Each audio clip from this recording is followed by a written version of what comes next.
Hello there, happy wife, happy life. This is something that I hear a lot working as a marriage therapist. So if you're listening to this, I'll make the assumption that you are perhaps looking for answers. I'm just noticing that that light isn't the greatest, so we're going to move our way around here, or perhaps this way. Yeah, that's a bit better. Anyway, let's dive in because the time's going to go really, really quickly. So you are really struggling because it doesn't matter what you do, you are finding that your wife's always having a go at you, and you try harder, you do more active listening, you try and make conversation, you try and just be there. However, it doesn't matter whatever you do, it's not enough, and you've got this thinking, happy wife, happy life. So if we go a little bit deeper with this, you may be trying to make your partner happy. Now, this is a really common belief that I hear. I need to put my glasses on to see who's there. Hello, Ellen. And the belief that I hear a lot is if I can just make my partner happy, then I will be happy. But it doesn't matter what I do, it's never enough. And man, that sets people up for pain. And I see it. You know, I've been working as a marriage therapist for 16 years now, and I see these downcast, unhappy men who they've lost a sense of their identity because they're trying to make their wife happy or their partner happy, and it's just not happening.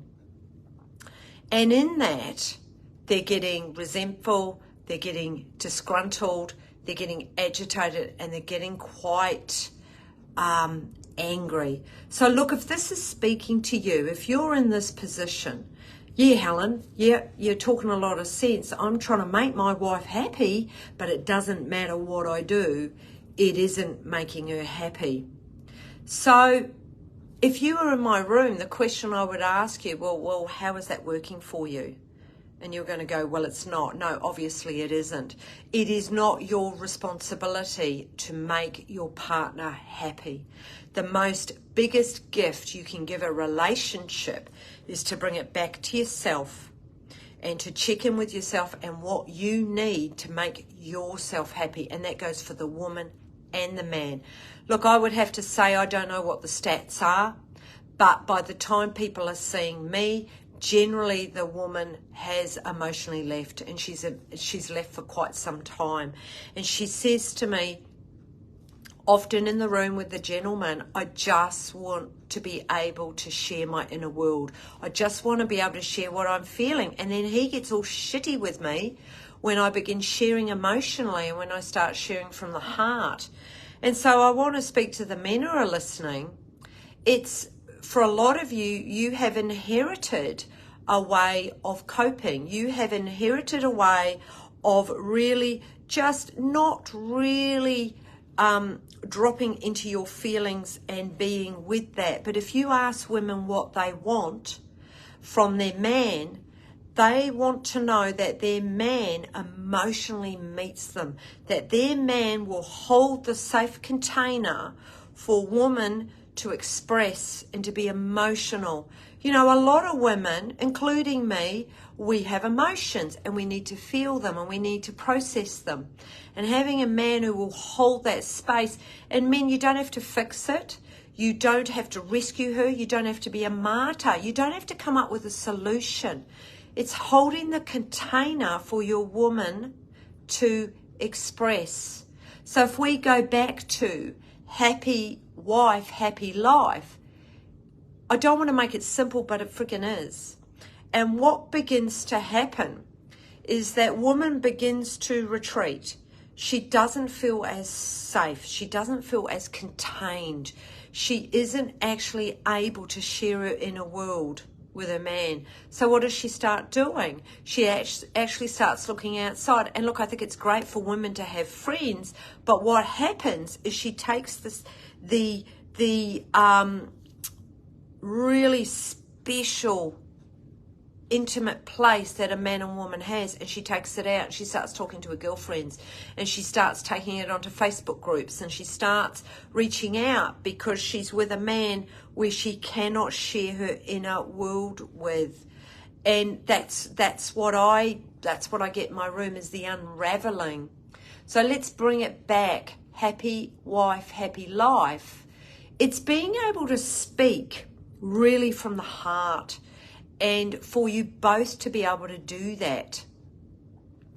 And when that doesn't happen, that begins to create a bit of resistance. I talked about that last week, about the resistance that begins to happen. And then from the resistance, there can be a bit of resentment.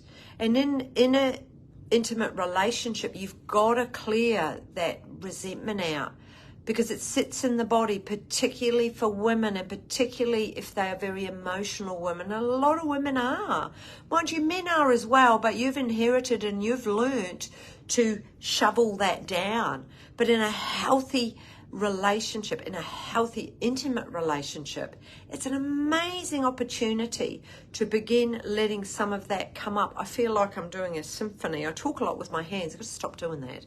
So we have resistance and resentment, and then what begins to happen, if this resistance and resentment isn't shifted, it goes into rejection, and that's a much stronger energy. And when I have couples come in, and if both of you are in that energy of rejection and there's a charge, there's a bit of work there to be done. And often it won't be just over this last week or this last fortnight. It can often, I've seen it, people have had this for years.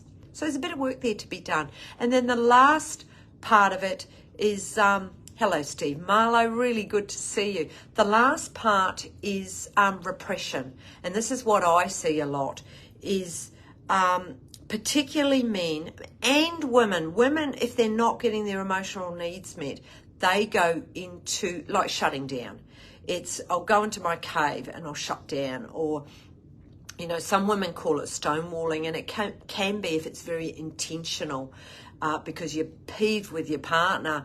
So you go into, it's sort of like a numbing state. But that's what happens if you don't move the resistance in your body and talk it out. If you don't talk about the resentment, if you don't move the rejection, it then goes into repression. If you're in either of those, that's a lot harder to come out of in a relationship. So when I talk about happy wife, happy life, what I mean is, yeah, women may seem really complex with all these friggin' emotions, but you know what they need is just a really safe place where you don't fix it, and you just listen, and listen with your eyes, and just listen so that they can, because often they'll just talk through it themselves. That's what I provide here, is I'm sort of back here watching and observing and supporting. But the woman, as she's starting to talk in about how she's feeling, and because we all want to feel needed and validated and seen. And in a relationship, there's like no other relationship that can really create a bit of havoc. So if I summarize a little bit about what I'm talking about, it's first of all, it is not your job to make your partner happy. So if your wife is not happy, that's her job to sort that out. However, being able as a male to sit in the space and just hear what she's got to say, and don't take it on that you've done something wrong, and don't take it on that it is your job to fix it. It's being able to hold that container. What can happen for some males is it can trigger almost like a teenager in them. And I see it because the work that I do is very much energy work. I'm reading the room constantly, and I often see like a teenager type energy. So we've got the female, and then we've got the male, and because the relationship is unraveling, the male can tend to get into like a young teenager. So I'm not proud of it, but one of my top Google things is, are you living with a man-child? That has just sort of taken off. But the reason I wrote that and talked about that is I see it a lot happen as the male is trying to make their partner happy. It's not working, and can almost revert into like a childlike behaviour and become quite childlike. So let's recap, because I can get off on a bit of a tangent. Each of you, individual, male, female, you got to get in your own lane, and you have to take ownership of your own feelings, your own thoughts, and what is actually going on inside of you. You stay in your lane, you stay in your lane. And then what can begin to happen with really effective communication, and it's learning how to do it. It's learning how to listen. It's learning how to paraphrase. It's learning how to hear what isn't being said. And often energetically you can sort of see, oh, she's sort of saying this, but is she meaning that? So it's asking a lot of open-ended questions, and I suppose it's just showing interest. But staying in each of your lanes and not taking on responsibility to make your partner happy. And one of the biggest things that I see in relationships is, particularly for man, he starts to lose his identity. And what I mean by that, you stop the things that you used to love doing. Yes, very important to have time as a couple, and if you've got kids, with kids. And I get it, if you've got little kids, you're not going to have a lot of time to have your own time. But it's men particularly, it's being able to connect with that masculine energy, connect with other men, connect with the things that make you you. Do you like fishing, motorbike, car? It doesn't matter what it is, but it's what you enjoy doing and what you enjoy that makes you you. I hope this is really making sense. I'd love to hear your comments. I tend to get in this whole flow because I really want to give as much value as I can, because it's just extraordinary. I absolutely adore the work I do. I live and breathe this stuff, and I find it quite incredible. And it's amazing watching couples when they decide, okay, I am not in a good place. We are not in a good place. I am trying to make my wife happy. It's watching them as they take on ownership of their part in it and decide to do their growth. So my big takeaway from today, it is not your job to make your partner happy. It is your job to make yourself happy. And what is it that you need to do to be able to do that? And well, what do I want? And what am I willing to do to get what I want? But it's being able to share this with your partner. But all I would say, if as a couple you're not in a good place, go and see somebody, because it can spiral down quite quickly. That then activates your nervous system, and the fight, flight, freeze is on, and we go to all our vices, and it's not a great place to be. But I know I've just about run out of time. Yeah, I have. So look, I hope this is helpful. I hope you've got some sort of takeaway from this, and that yes, it is an expression, happy wife, happy life, but it's, you've got to be happy in yourself first.